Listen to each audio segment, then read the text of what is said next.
14 मई से एक बहुत ही सुंदर युति होने वाली है। शुक्र और गुरु बृहस्पति ये दोनों ग्रह मिथुन राशि में एक साथ युति करने वाले हैं और ये युति कुंभ राशि के लोगों के लिए बड़ी सुख देने वाली होगी। जय माता दी दोस्तों, आप सभी का स्वागत है हमारे YouTube चैनल में। देखिए 14 मई को शुक्र का राशि परिवर्तन होगा।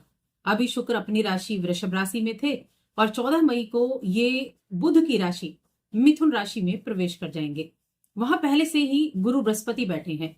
अब जो ये संयोग होने वाला है या युति होने वाली है, ये कैसी होगी? तो देखिए, एक तो है दैत्य गुरु और एक है देवताओं के गुरु। अब दोनों गुरु ना, ये दोनों ही ग्रह को अगर आप देखें तो नैसर्गिक रूप से शुभ ग्रह कहे गए हैं। दोनों ग्रहों की युति मिथुन राशि में, बुध की राशि में होने वाली है और ये गज लक्ष्मी राजयोग बनाने वाली है।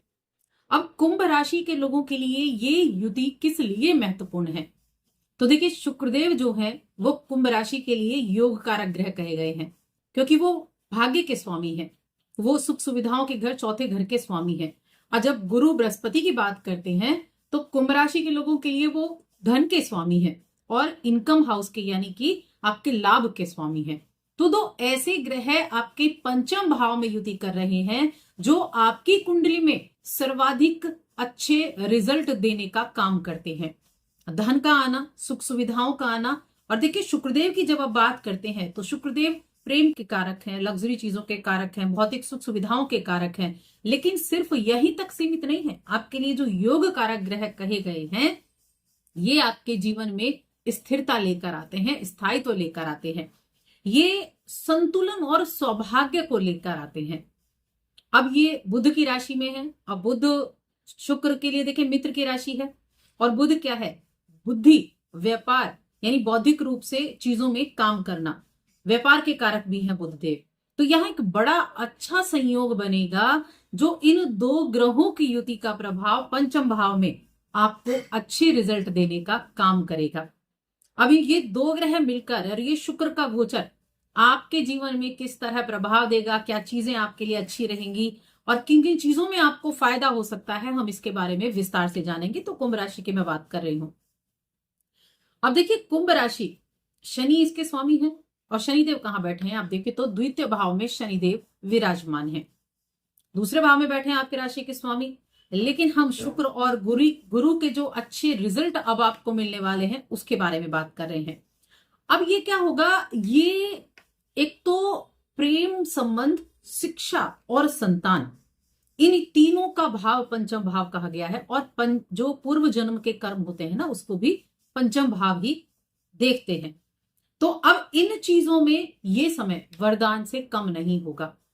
जिनको संतान प्राप्ति का इंतजार कर रहे थे उनके लिए ये इच्छाएं पूरी होंगी और जो जातक प्रेम संबंध में है उनके लिए ये बहुत अच्छा समय होगा। प्रेम के कारक पंचम में बैठे हैं और गुरु शुक्र दोनों ही विवाह के कारक भी हैं, एक पुरुष के लिए तो एक स्त्री के लिए।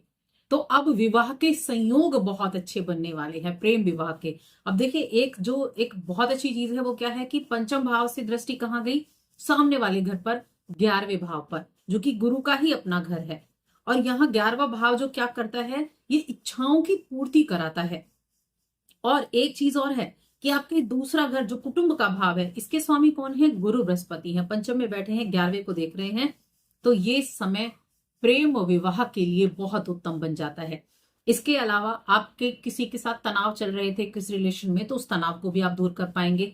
और देखिए, इस समय ना एक दूसरे के प्रति बहुत विश्वास रहेगा, आपका संबंध मजबूत होगा, अटूट प्रेम रहेगा, एक दूसरे पर विश्वास। और कुछ घूमना फिरना, मनोरंजन की जगहों पर जाना, समय बिताना, तो ये आपके रिश्ते को बहुत गहरा करेगा।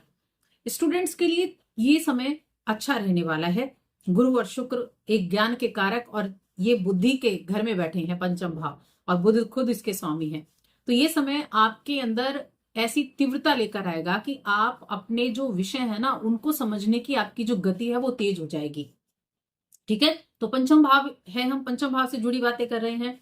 लेकिन थोड़ा सा मन में भटकाव भी हो सकता है, इसको भी मना नहीं किया जा सकता है कि मन भटक भी सकता है, तो उसको आपको थोड़ा सा कंट्रोल करना होगा।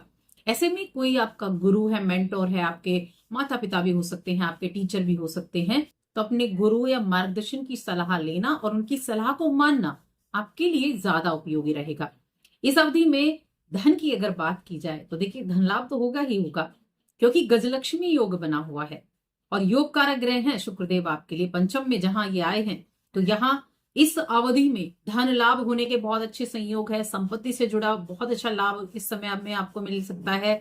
कुछ आपकी जो कुछ गुप्त और पुरानी योजनाएं हैं वो एकदम से सक्रिय हो जाएंगी, जो एकदम आराम से पड़ी हुई थी, कुछ योजनाएं बनाई थी, थोड़ा सा काम किया उन पर और फिर वो बंद हो गई, तो वो अब आपको सक्रिय होती हुई दिखाई देंगी। इससे आर्थिक फायदा होने की बहुत अच्छी संभावनाएं बनी हुई हैं। धार्मिक रूप से भी ये समय काफी अच्छा है। अध्यात्म से आपको जोड़ेगा, पूजा पाठ से आपको जोड़ेगा, अध्यात्म से जुड़ी यात्राएं भी कराएगा। और साथ में जिन लोगों के पास नौकरी नहीं है उनको नौकरी के योग बन रहे हैं। बेरोजगार लोगों के लिए बहुत अच्छा है, या फिर आप अगर जॉब चेंज करना चाहते थे तो उनके लिए भी बहुत अच्छे योग बने हुए हैं। उनकी इच्छा भी पूरी होने का यहाँ जबरदस्त संयोग बना हुआ है। तो इस चीज को भी मना नहीं की जा सकती है कि ये भी समय आपके लिए रहेगा। अब इसके अलावा चौथा घर क्या है? देखिए चौथे घर के स्वामी है ना, और भाग्य के स्वामी है शुक्रदेव। चौथा लग्जरी चीजों का है, सुख सुविधाओं का है, माता का है। और जो नवम भाव है वो भाग्य का भाव है, पिता का है, धर्म का है। तो ये सारी चीजें एक्टिव होकर इस समय को आपके अनुरूप बनाने का काम करेंगी, क्योंकि ये जो भाव एक्टिव हुए हैं ना, ये आपकी इच्छाओं को पूरा करने का है। जॉब में आप चेंज चाहते थे, कोई आप स्थानांतरण ट्रांसफर आप चाहते थे, तो ये इच्छा भी आपकी पूरी हो सकती है। और जब हम पंचम भाव के स्वामी को देखते हैं जो कि बुध देव हैं, बुध देव इस समय मेष राशि में चल रहे हैं, फिर वो वृषभ में आ जाएंगे। यानी कि जब ये गोचर होगा तब अगले ही दिन बुध भी वृषभ राशि में प्रवेश कर जाएंगे। तो वृषभ राशि यानी आपके चौथे घर में सूर्य और बुध की युति हो जाएगी। तो इस दौरान जितना अधिक आप एफर्ट कर सकते हैं उतने एफर्ट करें, और खास तौर से प्रेम जीवन के लिए बहुत अच्छा है। विवाह के संयोग बना रहा है, अविवाहित लोगों के लिए ये बहुत अच्छा है। और शेयर मार्केट के लोगों के लिए भी ये काफी अच्छा बना हुआ है। दिक्कत कहाँ आएगी? पेट संबंधी दिक्कतें हो सकती हैं, तो उसका ध्यान रखें। खाने पीने की चीजों पर आपको बाहर की खाने पीने की चीजों को अवॉइड करना होगा, क्योंकि पेट संबंधी समस्याएं आपके लिए दिखाई दे रही हैं, तो थोड़ा सा उसकी तरफ आपको ध्यान रखना है। लेकिन एक चीज जरूर यहां पर आप देखेंगे कि जब धन और लाभ, इनकम का स्वामी पंचम में जाकर पंचम भाव को एक्टिव कर रहा है, 3 दृष्टियां भी हैं, साथ में शुक्र जो धन के देने वाले ही कहे गए हैं और आपके लिए योग कारक ग्रह हैं, वो भी पंचम में जाकर एक्टिव हो गए हैं। तो ये समय मेहनत के द्वारा रिजल्ट प्राप्त करने का, अपने जो एफर्ट कर सकते हैं वो एफर्ट करें, क्योंकि इस समय तो मंगल भी आपके तीसरे घर में आपको बहुत कुछ देना चाहते हैं। तो ये वो समय है जब आप अपने बल पर हर एक चीज प्राप्त कर सकते हैं, कई गुना धन आप प्राप्त कर सकते हैं, क्योंकि ये धन की स्थिति को भी अच्छा करेगा और आपके रिलेशंस को भी अच्छा करने का समय है। तो इसका लाभ आप जरूर उठाएं। उपाय क्या करना है? तो शुक्र को मजबूत करने के लिए आप शुक्र के बीज मंत्र का जाप कर सकते हैं, क्योंकि आपके लिए योग कारक ग्रह हैं ये, तो ये कार्य कर सकते हैं। श्री सूक्त का पाठ कर सकते हैं। अगर आप शुक्र को मजबूत करेंगे तो और अच्छे रिजल्ट मिलेंगे।